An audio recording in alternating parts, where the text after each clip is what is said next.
విషయాలేంటి, నగరవాసుల సమస్యలేంటి? రాష్ట్ర వ్యాప్తంగా అన్ని సిటీల వార్తలతో మీ ముందుకు వచ్చింది your news your city. City వార్తల హాట్ బులెటిన్ కి స్వాగతం. నా పేరు సురేష్. ముందుగా ముఖ్యాంశాలు. హైదరాబాద్ ఎగ్జిబిషన్ లో కొలువు తీరిన కాటన్ ఫ్యాబ్రిక్స్.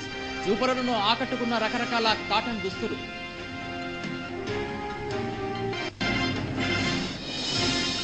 భూ పంపిణీ సక్రమంగా అమలు చేస్తామన్న కేంద్ర మంత్రి కిషోర్ చంద్రదేవ్. మంత్రి హోదాలో విశాఖ విజయనగరం జిల్లాలో పర్యటన.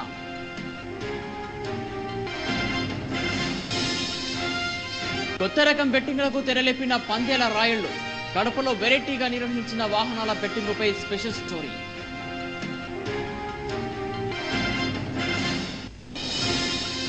జూరాల్లో పరిగెడుతున్న కృష్ణమ్మ. 39 గేట్లు ఎత్తివేత. విద్యుత్ ఉత్పత్తికి అధికారుల చర్యలు.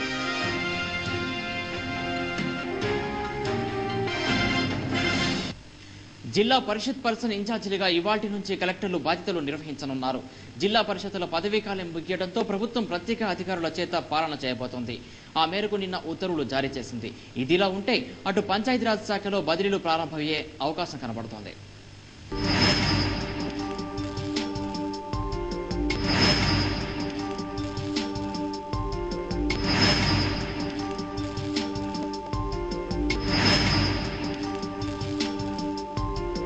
జిల్లా పరిషత్తుల పదవీకాలం నిన్నటితో ముగిసింది.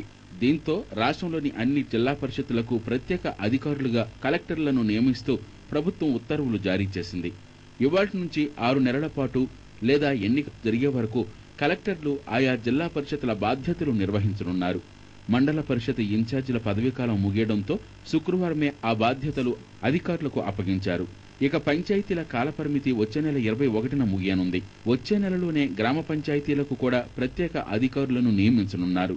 ఇదిలా ఉంటే పంచాయతీరాజ్ శాఖలో బదిలీలు ప్రారంభం కానున్నాయి. ప్రభుత్వం 1-2 రోజుల్లో ఇందుకు సంబంధించిన అనుమతిచ్చే అవకాశం ఉంది. నిన్న మొన్నటి వరకు కమిషనర్గా పనిచేసిన పూనం మాలకొండయ్య బదిలీలకు సంబంధించిన మార్గదర్శకాలు రూపొందించి పంచాయతీరాజ్ శాఖ ముఖ్య కార్యదర్శికి అందజేశారు. ఈ మార్గదర్శకాలు అమలవుతాయా కావా అన్న అంశం ప్రభుత్వ నిర్ణయంపై ఆధారపడి ఉంటుంది. కాటన్ ఫ్యాబ్రిక్ ఆఫ్ ఇండియా సంస్థ ప్రతి ఏడాదిలాగే ఈసారి కూడా అమీర్పేటలో ఎగ్జిబిషన్ను ఏర్పాటు చేసింది. అనేక రాష్ట్రాల నుంచి వచ్చిన వస్త్ర వ్యాపారస్తులు రకరకాల కాటన్ దుస్తులను ఈ ప్రదర్శనలో పొందుపరిచారు.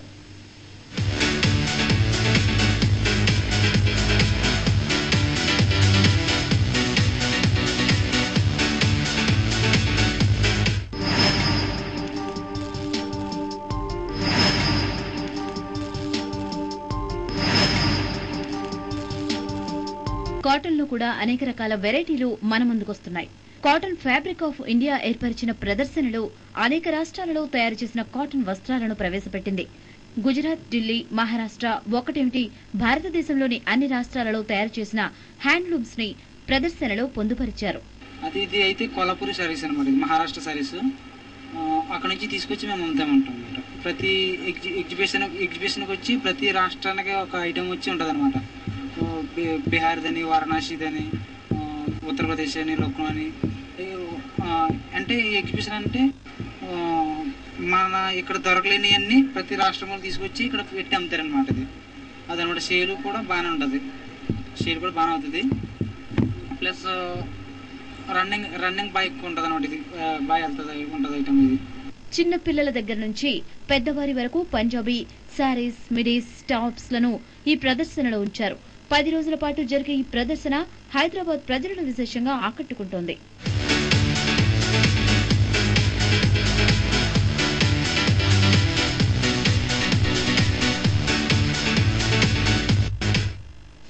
బెట్టింగ్ రాయిల్లో కొత్త రకం పందాలకు తెరలేపారు.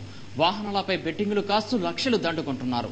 కడపలో జరుగుతున్న ఈ వెరైటీ వాహనాల బెట్టింగ్ కథ ఏంటో తెలుసుకోవాలని ఉందా? అయితే ఈ స్టోరీ చూడండి.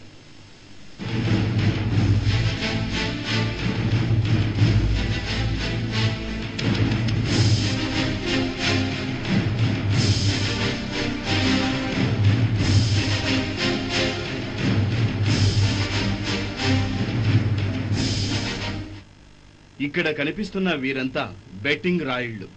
బెట్టింగ్ అంటే క్రికెట్ లేకపోతే పేకాట అనుకుంటే పొరపాటే. వెరైటీగా వాహనాలపై బెట్టింగ్ కడుతున్నారు.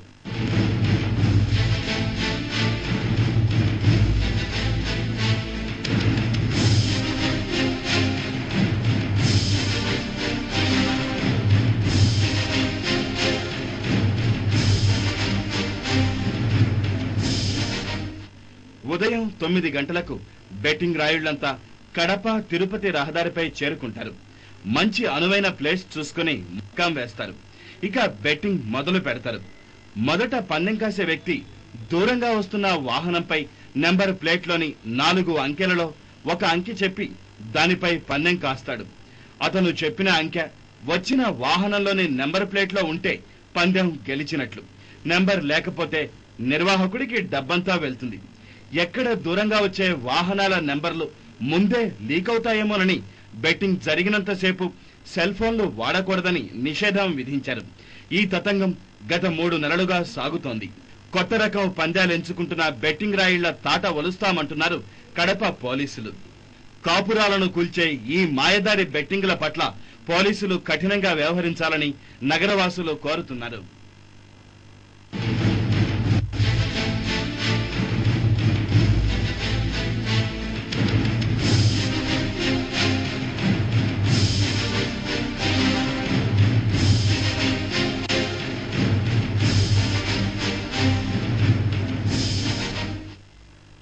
మహబూబ్ నగర్ జిల్లా వరప్రధాయిని జూరాల ప్రాజెక్టు జలకలతో పరవలు తొక్కుతోంది. ఎగువన కర్ణాటకలో భారీ వర్షాలు కురుస్తుండటంతో ఆల్మట్టి నారాయణపూర్ ప్రాజెక్టులు పొంగి పొర్లుతున్నాయి. దీంతో కర్ణాటక అధికారులు భారీ ఎత్తున దిగువకు నీటిని వదులుతున్నారు. ఇటు రాష్ట్రంలో కృష్ణానదిపై మొదటి ఆనకట్టు జూరాలలో కృష్ణమ్మ పరవలు తొక్కుతోంది. రోజురోజుకు వరద నీరు పెరుగుతుండటంతో జూరాల ప్రాజెక్టు అధికారులు 39 గేట్లను ఎత్తివేశారు. దీంతో 2,62,749 క్యూసెక్కుల నీరు దిగువన ఉన్న శ్రీశైలానికి పరుగులెడుతోంది. జూరాల నీటి మట్టం 318 మీటర్లు కాగా ప్రస్తుతం 316 మీటర్లకు చేరుకుంది. అయితే ఇన్ఫ్లో వచ్చిన వాటర్ను అవుట్ఫ్లోకు అంతే నీటిని విడుదల చేస్తున్నారు. గేట్ల ద్వారా కృష్ణమ్మను చూసేందుకు పర్యాటకులు క్యూ కడుతున్నారు. శ్రీశైలం ప్రాజెక్టుకు భారీగా వరద నీరు రావడంతో నీటి మట్టం 899 అడుగులకు చేరింది.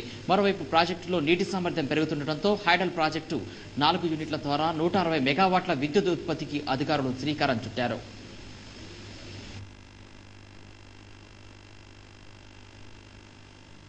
ఒడిషా నుంచి దక్షిణ తమిళనాడు వరకు కోస్తా మీదుగా అల్పపీడన ద్రోణి కొనసాగుతోంది. దీంతో శనివారం రాత్రి వరకు కోస్తాలో కొన్ని చోట్ల, తెలంగాణ రాయలసీమలో అక్కడక్కడ తేలికపాటి వర్షాలు కురిసే అవకాశం ఉందని విశాఖలోని వాతావరణ కేంద్రం తెలిపింది. ప్రత్యేకించి ఉభయ గోదావరి జిల్లాలో వర్షాలు కురిసే అవకాశాలున్నాయని అధికారులు తెలిపారు.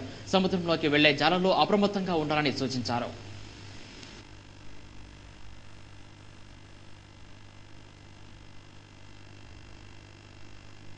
తుంగభద్ర కాలువ ఆధునిక మరమ్మతుల పేరిట కోట్లకు కోట్లు గంగలో కలుస్తున్నాయి. మొన్నటి వరకు టెండర్ల హడావిడికి సాగక ఈ నెల చివర్లో కాలువకు నీటి విడుదల చేయడమే అందుకు కారణం. అయితే నీటి విడుదల సమయంలో హడావిడిగా పనులు కానిచ్చి కోట్లు మింగాలనే యోచనలో కాంట్రాక్టర్ అధికారులు ఉన్నట్లు తెలుస్తోంది. తుంగభద్ర ఎల్ఎల్సిసి కాలువ దుస్థితిపై స్పెషల్ స్టోరీ. కర్నూలు పశ్చిమ పల్లెకు ఈ కాలువే జీవనాధారం. ఆదోని, ఆలూరు, ఎమ్మిగనూరు, మంత్రాలయం, కొడుమూరు నియోజకవర్గాల్లో 16 మండలాల పరిధిలో దిగువకు ప్రవహిస్తుంది. ఖరీఫ్లో 43,519 ఎకరాలకు, రబీలో 1,07,615 ఎకరాలకు సాగునీరు అందాలి. ప్రస్తుతం ఖరీఫ్లో 15,000, రబీలో 30,000 ఎకరాలకు మించి సాగునీరు అందడం లేదు. జలాలు అందకపోవడానికి కారణం 1955లో నిర్మించిన కాలువలు పూర్తిగా శిథిలావస్థకు చేరుకోవడమే. తాత్కాలిక మరమ్మతుల్లో అవినీతికి అడ్డు లేకపోవడం మరో కారణం. తుంగభద్ర బోర్డు ఆధ్వర్యంలో 0.250 కిలోమీటర్ల నుంచి కర్నూలు కాలువ వరకు నీటిపారుదల శాఖ పర్యవేక్షణలో ఉంది. కాలువల ఆధునికీకరణకు ఇప్పటిదాకా 50 కోట్లు ఖర్చు పెట్టారు. 2011 సంవత్సరానికి మరమ్మతులకు 2.5 కోట్లకు ఇటీవల టెండర్లు పిలిచారు. ఈ నెల 10వ తేదీ నుండి కాలువకు సాగునీరు విడుదలవుతున్నా ఇప్పటికీ ఒక్క పని చేపట్టలేదు. అంటే నీళ్లిచ్చే ముందు హడావిడిగా మరమ్మతు చేసి కోట్లు కాజేసేందుకు కాంట్రాక్టర్లు ఎత్తులు వేశారు. దీనిపై అధికారులను వివరణ కోరితే మాకు సంబంధం లేదని వివరించారు. నాణ్యత లోపించింది టోటల్ గా. అందుకే నేను ఒక థర్డ్ పార్టీని పెట్టించాను, ఒక రిటైర్డ్ ఇంజనీర్ని పెట్టించి ఆయన ఈ వారం రోజులు 18th ఏమో వాటర్ రిలీజ్ చేయడం జరుగుతుంది. అంతలో వీళ్ళు ఎంత వర్క్ చేస్తారో దాన్ని బట్టి వాళ్ళ నాణ్యతను బట్టి నాకు అవన్నీ నాకు రిపోర్ట్ వచ్చిన తర్వాతనే ఇంజనీర్లకు రికార్డ్ చేయమని చెప్పడం జరిగింది. 4 రోజులు స్టార్ట్ పెట్టింది. 4 రోజులు పని చేస్తారు. దీనికి 1 లక్ష 2 లక్షలు బిల్లు తీసుకుంటారు. మేము ఎవరు ఊర్లో పైప్ లేసుకున్నా కూడా లస్కర్ కానీ సుప్రజాలు కానీ ఈ ఊరు దీనిపైన ఎవరైనా అసలు డబ్బులు కష్టపడతారు తప్ప మీద ఎవరు ఇష్టపడతారు. ఏది ఏమైనా పనులు పూర్తి అయిన తర్వాతే నీటిని విడుదల చేయాలని రైతులు కోరుతున్నారు. రాష్ట్ర విభజన విషయంలో కేంద్ర ప్రభుత్వం తీసుకునే నిర్ణయానికి అందరూ కట్టుబడి ఉండాలని కేంద్ర మంత్రి కిషోర్ చంద్రదేవ్ అన్నారు. గిరిజన చట్టాలను సమర్థవంతంగా అమలు చేసి అడవి బిడ్డలకు న్యాయం జరిగేలా చూస్తానని భరోసా ఇచ్చారు. అటవీ హక్కులు భూ పంపిణీ సక్రమంగా అమలు జరిగినప్పుడే గిరిజనులకు మేలు జరుగుతుందన్నారు.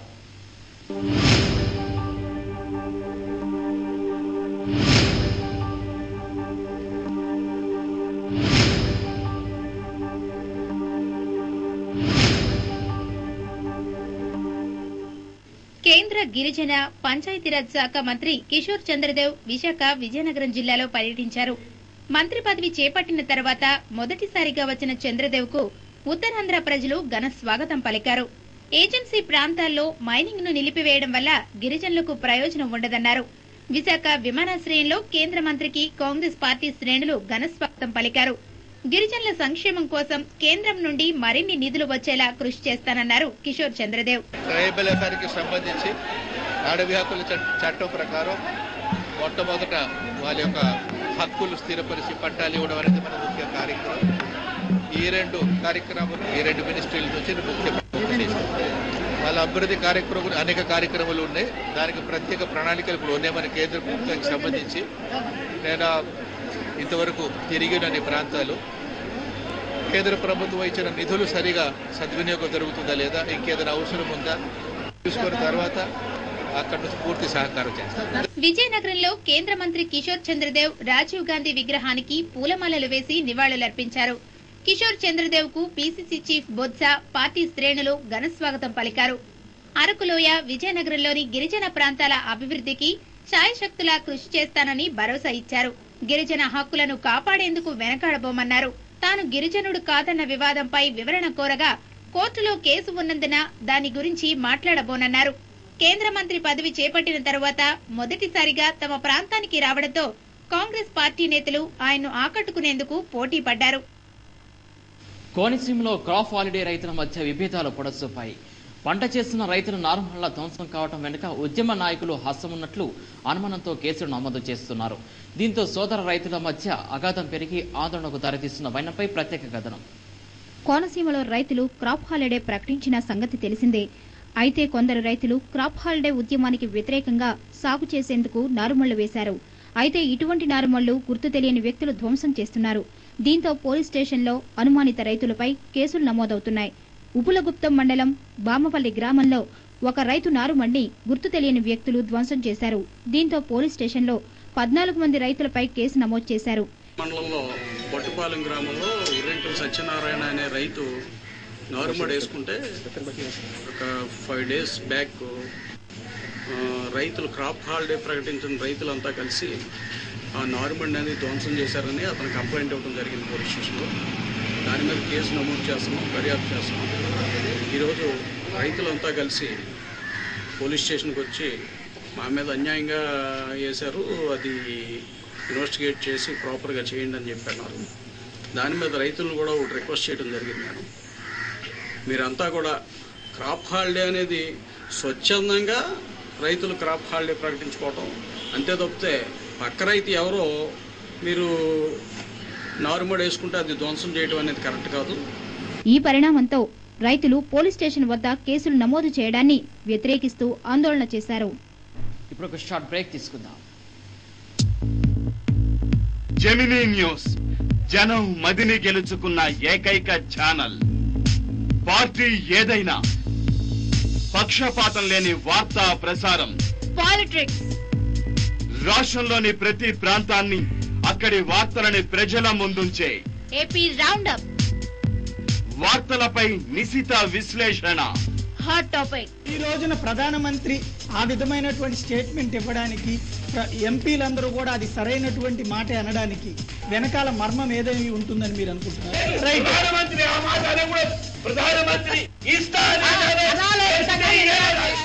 ప్రపంచంలోని వింతల సమాహారం, వింతల లోకం. ప్రజా ప్రతినిధులు నేతల మనసులోని మాటలు బయట పెట్టే లీడర్ తో ఒకరోజు. మీ ముఖ్యమంత్రి సీమ ముఖ్యమంత్రిగా వ్యవహరిస్తున్నారా, తెలంగాణ ముఖ్యమంత్రిగా వ్యవహరిస్తున్నారా? ముఖ్యమంత్రి 3 ప్రాంతాల ముఖ్యమంత్రిగా మీరు టీడీఎన్ దయచేసి మీరు ఎందుకు విడదీస్తారని మీరు వర్తమాన అంశాలపై అర్ధగంట విశ్లేషణతో స్పెషల్ స్టోరీ, నగరాల్లో జరిగే వార్తల సమాహారం, యువర్ న్యూస్ యువర్ సిటీ, సినీ లోకపు విశేషాల మాలిక, ఫిల్మ్ న్యూస్, తారల మనసులోని మాటల హారం, chit chat, morning news, top stories, evening news, metro news, prime news, guest hour. వార్తలు వార్తలుగా అందించే ఏకైక news channel Gemini news. Operation stage వచ్చినప్పుడే ఆరోగ్యశ్రీ పథకం వర్తిస్తుంది, కానీ 99% మామూలుగా రోగాలకు వర్తించదు కదా. ఇప్పుడు ఇవన్నీ డబ్బు దీనికి పెడుతున్నారు, కార్పొరేట్ హాస్పిటల్ తీసుకుంటున్నారు అని అంటున్నారే కానీ కార్పొరేట్ హాస్పిటల్కి లాభదాయకం ఏం లేదు. టెర్షరీ కేర్ జబ్బు వచ్చినా, సెకండరీ కేర్ జబ్బు వచ్చినా కాంప్రహెన్సివ్ హెల్త్ కేర్ అనేది పాలసీ గవర్నమెంట్ కంపల్సరీగా ఇవ్వాలి. ప్రజలకు నిజమైన వైద్యం అందుబాటులోకి రావట్లేదు అనేది మా బాధ. 2.3 crores families below poverty line లో ఉన్నారు. ఇంతకన్నా పెద్ద స్కామ్ వాళ్ళు ఎక్కడా ఉండదు. బెంచ్ కార్లో దిగుతారు, ఆరోగ్యశ్రీ కార్డు ట్రెంప్ కార్డు తీసినట్టు చెప్తారు. అసలు ఇంతమంది తెల్ల కార్డులు ఎలా వచ్చాయండి? ఆరోగ్యశ్రీలు ఆన్లైన్ సిస్టంలో ఎక్కడా ఈరోజు పేషెంట్ డూప్లికేట్ చేసే ఛాన్స్ లేదు. ఎన్నికల ముందు ఓట్లు వేయడానికి జనం పనికొస్తారు, ఎన్నికల ముందే ఆరోగ్యం గుర్తొస్తుంది, ఎన్నికల ముందే కార్డులు గుర్తొస్తాయి, ఎన్నికల ముందే సంక్షేమం గుర్తొస్తుంది. మిగిలిన సమయం అంతా కూడా రాజకీయ లబ్ధి కోసము కొన్ని కంపెనీలని, కొన్ని ఇన్సూరెన్స్ కంపెనీలని బతికించడం కోసం. యథార్థం ఈ శనివారం మధ్యాహ్నం 2:30 తిరిగి ఉదయం 8:30 మీ జెమినీ న్యూస్ లో. Back to news. Hyderabad langar house వద్ద పట్టుబడ్డ డ్రగ్స్ కేసు నిందితులను పోలీసులు మీడియా ముందు హాజరుపరిచారు. నైజీరియాకు చెందిన జేమ్స్ ఫెడరక్ తో పాటు హైదరాబాద్కు చెందిన డాక్టర్ సిద్ధార్థ నుంచి 45 గ్రాముల కోకెన్ను స్వాధీనం చేసుకున్నామని, కొంతమంది సినీ ప్రముఖులకు నిందితులు డ్రగ్స్ సరఫరా చేసినట్లు తమ ప్రాథమిక విచారణలో వెల్లడైందని పోలీసులు తెలిపారు. లంగర్ హౌస్ రింగ్ రోడ్డు వద్ద డ్రగ్స్ కలిగి ఉన్న నిందితులను west zone DCP party inspector Sridhar నేతృత్వంలో రెడ్ హ్యాండెడ్ గా అదుపులోకి తీసుకున్నారు. సాయంత్రం 7 గంటల ప్రాంతంలో నైజీరియన్ జేమ్స్ ఫెడ్రికెజమ్స్ తో పాటు హైదరాబాద్ కు చెందిన డాక్టర్ సిద్ధార్థను అదుపులోకి తీసుకున్నామని, వారి వద్ద నుంచి 45 గ్రాముల కొకైన్ తో పాటు ల్యాప్టాప్, మొబైల్ స్వాధీనం చేసుకున్నామని ఇన్స్పెక్టర్ శ్రీధర్ వెల్లడించారు. పట్టుబడ్డ నిందితులను మీడియా ముందు హాజరుపరిచిన ఆయన తమ ఇంట్రాగేషన్ లో సినీ రంగానికి చెందిన ఓ యువ హీరో, క్యారెక్టర్ ఆర్టిస్టులతో పాటు ఓ దర్శకునికి తాము డ్రగ్స్ సరఫరా చేశామని, కొన్ని సందర్భాల్లో కలిసి తీసుకున్నామని నిందితులు వెల్లడించినట్లు చెప్పారు. ఈ రోజు సాయంకాలం 7 గంటల సమయంలో మాకు పోలీస్ స్టేషన్ లో రింగ్ రోడ్ చౌరస్తా దగ్గర ఫ్రెడరిక్ అనే ఒక నైజీరియన్ అతను బెంగళూరు నుంచి వచ్చి ఇక్కడ డ్రగ్స్ అమ్ముతున్నాడు, కొకైన్ తీసుకొని వస్తున్నాడని ఇన్ఫర్మేషన్ మీద మా ఎస్ఐస్ మేము ఒక ట్రాప్ చేశాము. అందులో నిజంగానే నైజీరియన్ ఒక అతను వచ్చాడు. ఒక ఇండియన్ కూడా అతనితో పాటు ఉండే. అతన్ని ఎంక్వైరీ చేస్తే అతను డాక్టర్ సిద్ధార్థ అని తెలిసేది. ఆ డాక్టర్ సిద్ధార్థ ఇక్కడ మన దగ్గరే హైదరాబాద్ లో చదువుకున్నాడు. తర్వాత ఇప్పుడు బెంగళూరులో డాక్టర్ గా పనిచేస్తున్నాడు. అతను ఎండి జనరల్ సర్జన్. తర్వాత ఈ ఫ్రెడరిక్ కూడా ఇక్కడ క్రిమినాలజీలో పిహెచ్డి చేశాడు. ఈ డ్రగ్స్ కాకుండా వాళ్ళిద్దరి దగ్గర సెల్ ఫోన్స్ సీజ్ చేశాము, ఒక ల్యాప్టాప్ ఒకటి సీజ్ చేశాము. దీంట్లో ఒక 3 సినిమా హీరోస్, యాక్టర్ల పేర్లు చెప్పాడు. అయితే పోలీసుల సమక్షంలో మీడియా ముందు ప్రవేశపెట్టిన నిందితుల వాదన అందుకు భిన్నంగా ఉంది. సినీ రంగానికి చెందిన హీరో కేవలం తనకు మిత్రుడు మాత్రమేనని, ఒకసారి తన ఇంటికొచ్చిన మాట వాస్తవమేనని, అయితే డ్రగ్స్ కు వారికి ఎలాంటి సంబంధం లేదని పట్టుబడ్డ డాక్టర్ సిద్ధార్థ చెప్తున్నాడు. తాను డ్రగ్స్ తీసుకున్నట్లు మాత్రం అంగీకరించాడు. తో పాటు కూడా నాకు నేను ఇలాంటిది ఎప్పుడు చేయలేదండి. నా ఫోన్ లో నంబర్స్ ఉన్నాయి అంతే.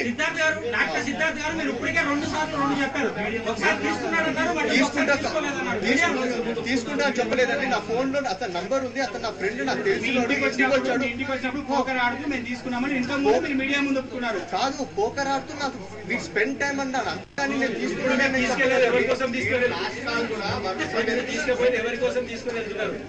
ఇది నా ఓన్ దానికోసమే, ఇంకెవరి కోసం కాదు. అవును అతను బర్త్డే అండి. అయితే బర్త్డే అయితే ఎక్కడ ఉన్నావు అని ఫోన్ చేశాను, ముంబైలో ఉన్నాడు అని చెప్పారండి. ఇటు పోలీసులు అటు నిందితుల వాదన ఎలా ఉన్నా డ్రగ్స్ వ్యవహారం మరోసారి సంచలనం రేపింది. ఇంకా ఈ వ్యవహారంలో ఎవరెవరు ఉన్నారనేది పోలీసుల విచారణలో తేలనుంది.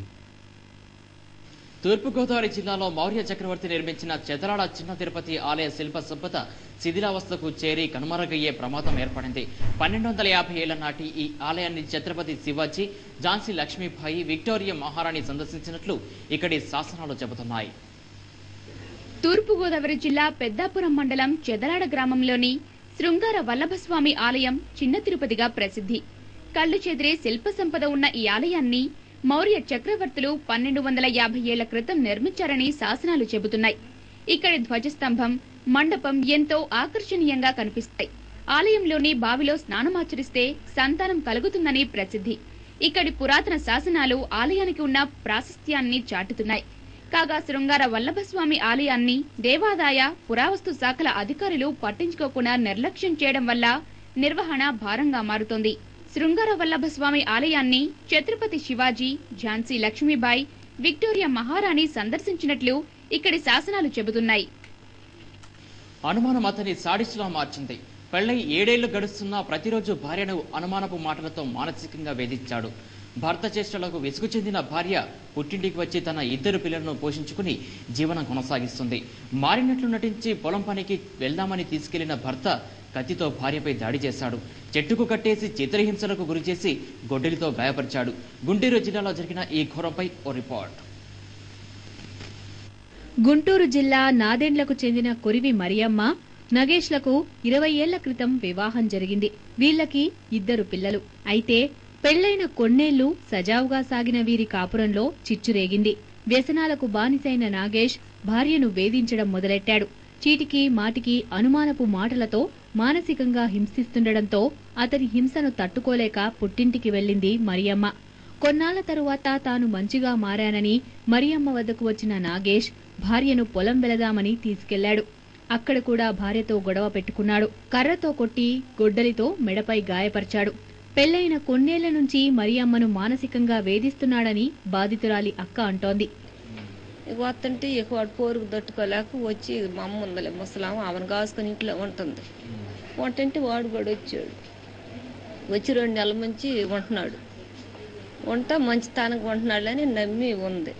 నమ్మి ఉండి పొలం కూడా తీసుకున్నాం, పొలం వేసుకున్నాం అంటే సరేనని ఆశపడింది. ఇక 2 రోజులు పోయి ఒక బండి కట్టలుగా కొట్టి వచ్చాడు. కొట్టి వచ్చినాక మళ్ళీ పొద్దున్న తీసపోయి అవి ఒడ్డుకు మోసుకున్నారు. రామని తీసపోయాడు. పొలం తీసపోయాడు. పొలం వేసుకుంటా తీసపోయి కొట్టాడంట. కొట్టి ఇక కట్టేసి కోసినాక ఇక ఎలిపి లగెత్తాడంట. పక్కన పత్తిత్తులు ఎత్తుంటే జనం ఇక ఆ అమ్మాయి అరుచుకుంటా ఒడ్డుకు లగెత్తింది. అనుమానం పెనుభూతంగా మారితే పచ్చని కాపురాలు కూడా పటాపంచలవుతాయనటానికి ఈ ఘటనే ఓ ఉదాహరణ. కలియుగ ప్రత్యక్ష దైవం తిరుమల శ్రీ వెంకటేశ్వర స్వామి వార్షిక బ్రహ్మోత్సవాలు దగ్గర పడుతున్నాయి. దీంతో ఏర్పాట్లపై టీటీడీ దృష్టి సారించింది. కొండకు వచ్చే భక్తుల కోసం కావాల్సిన అన్ని ఏర్పాట్లు చేస్తోంది. ఉత్సవమూర్తుల ఊరేగింపులో తీసుకోవాల్సిన జాగ్రత్తలపై ఉన్నత స్థాయి అధికారులతో టీటీడీ ఈవో ఎల్వి సుబ్రహ్మణ్యం సమీక్ష సమావేశం నిర్వహించారు. వార్షిక బ్రహ్మోత్సవాలలో తిరుమలకు విచ్చేసే శ్రీవారి భక్తులకు ఎటువంటి ఇబ్బందులు కలగకుండా ఏర్పాట్లు చేయాలని టీటీడీ నిర్ణయించింది. సెప్టెంబర్ 29 నుంచి అక్టోబర్ 7 వరకు జరిగే సాలకట్ల బ్రహ్మోత్సవాలను పురస్కరించుకుని ఆ రోజులో సుప్రభాతం, ఆర్జిత బ్రహ్మోత్సవం మినహా అన్ని ఆర్జిత సేవలను రద్దు చేయాలని టీటీడీ బ్యూరో సమావేశంలో నిర్ణయించారు. బ్రహ్మోత్సవాల దృష్ట్యా తిరుమలలో ముందస్తు విడిది గృహాల బుకింగ్ ను రద్దు చేసింది. ఇక దాతల తరపున వేరే వారు వచ్చినా గదులు కేటాయించకుండా చర్యలు తీసుకోవాలని ఈవో అధికారులను ఆదేశించారు. రసీదుపై మంజూరు చేసే గదులను కూడా కేవలం దాతలకే ఇవ్వాలని టీటీడీ నిర్ణయించింది. బ్రహ్మోత్సవాలకు విచ్చేసే భక్తుల రద్దీని దృష్టిలో ఉంచుకుని తిరుమలలో ఉన్న వివిధ మఠాలలో ఉన్న 50% గదులను సైతం టీటీడీ వినియోగించుకోవాలని సమావేశంలో అధికారులను ఈవో ఆదేశించారు. అంతేకాకుండా అన్నదానంలో బ్రహ్మోత్సవాల సమయంలో ప్రతిరోజు 80,000 మందికి భోజనాలు అందేలా చర్యలు తీసుకోవాలని, భక్తులకు ఎటువంటి ఇబ్బందులు లేకుండా 5 లక్షల లడ్డూలను ముందస్తుగా స్టాక్ ఉంచుకోవాలని ఆయా శాఖల అధికారులను ఈవో ఆదేశించారు. బ్రహ్మోత్సవాలలో తిరుమలలో మిగిలి ఉన్న నిర్మాణ పనులను, పారిశుద్ధ్య పనులను పూర్తి చేయాలని సమావేశంలో ఈవో అధికారులను ఆదేశించారు. సామాన్యులు ఉపయోగించే వస్త్రాలపైన వ్యాట్ ట్యాక్స్ విధించడాన్ని నిరసిస్తూ వస్త్ర వ్యాపారులు నిరసన వ్యక్తం చేశారు. పొట్టి శ్రీరాములు నెల్లూరు జిల్లాలోని సూళ్లూరుపేటలో వస్త్ర దుకాణాలు బంద్ చేసి దీక్షలు నిర్వహించారు. అటు కాకినాడలో టీడీపీ కూడా నిరసన వ్యక్తం చేసింది. రాష్ట్ర ప్రభుత్వం వస్త్రాల కొనుగోలుపైన 4% వ్యాట్ విధించడాన్ని వ్యతిరేకిస్తూ సూళ్లూరుపేటలో నిరసన తెలియజేశారు. వస్త్ర వ్యాపారులంతా కలిసి దుకాణాలు బంద్ చేసి సామూహిక రిలే నిరాహార దీక్షలు నిర్వహించారు. తమిళనాడు ప్రభుత్వం అక్కడ 5% వ్యాట్ ట్యాక్స్ ను రద్దు చేయడం జరిగింది. అదే తరహాలో రాష్ట్రంలో కూడా వ్యాట్ ను రద్దు చేయాలని వస్త్ర వ్యాపారులు డిమాండ్ చేస్తున్నారు. అటు టీడీపీ వ్యాట్ ట్యాక్స్ కు వ్యతిరేకంగా నిరసిస్తోంది. ట్యాక్స్ ను రద్దు చేయాలని ఉద్యమించే శ్రేణులకు మద్దతిస్తోంది.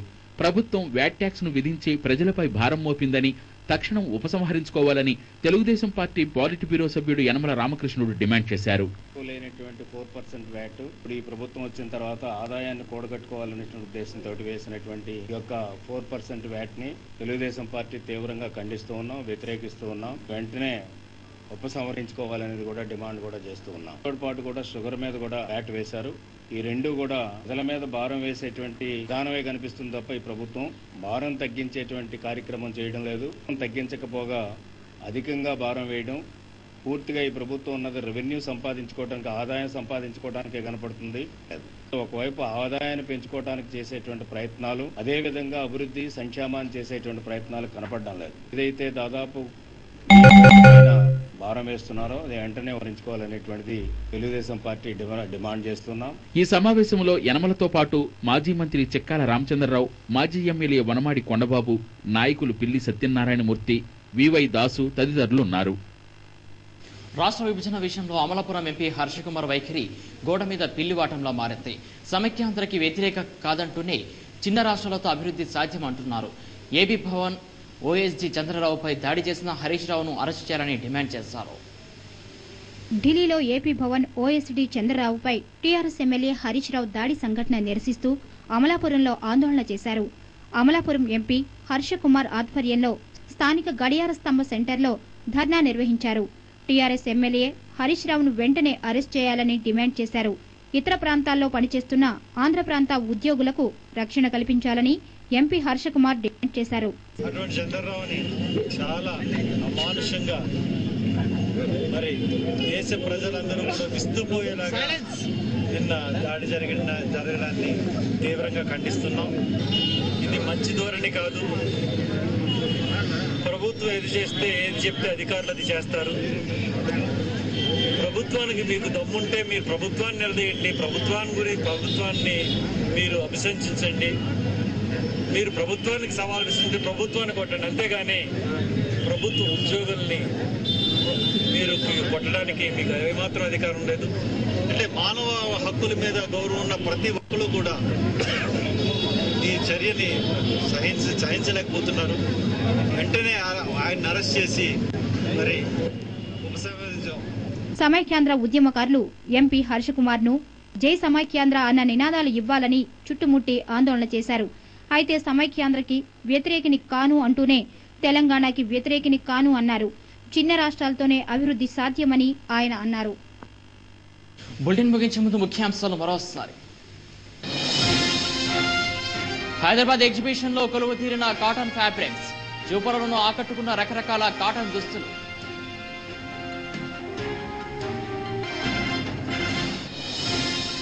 భూ పంపిణీ సక్రమంగా అమలు చేస్తామన్న కేంద్ర మంత్రి కిషోర్ చంద్రదేవ్ మంత్రి హోదాలో విశాఖ విజయనగరం జిల్లాలో పర్యటన.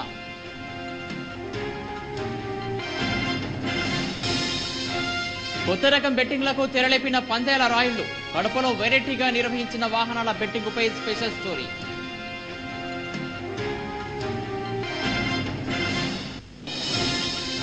జూరాల్లో పరుగులేడుతున్న కృష్ణమ్మ, 39 గేట్లు ఎత్తివేత, విద్యుత్ ఉత్పత్తికి అధికారుల చర్యలు.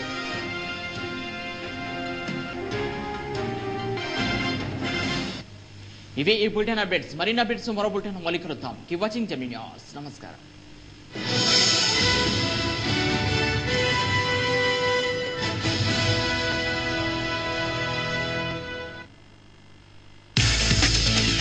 ప్రేక్షకులు వీక్షించాలనుకుంటున్నదేంటి? జనం కోరుకుంటున్నదేంటి? ప్రజల నాడీకి అనుగుణంగా వాడి వేడి వార్తా కథనాలు. తాజాగా అందిస్తోంది జెమినీ న్యూస్. జనంతోనే జనం వెంటే జెమినీ న్యూస్.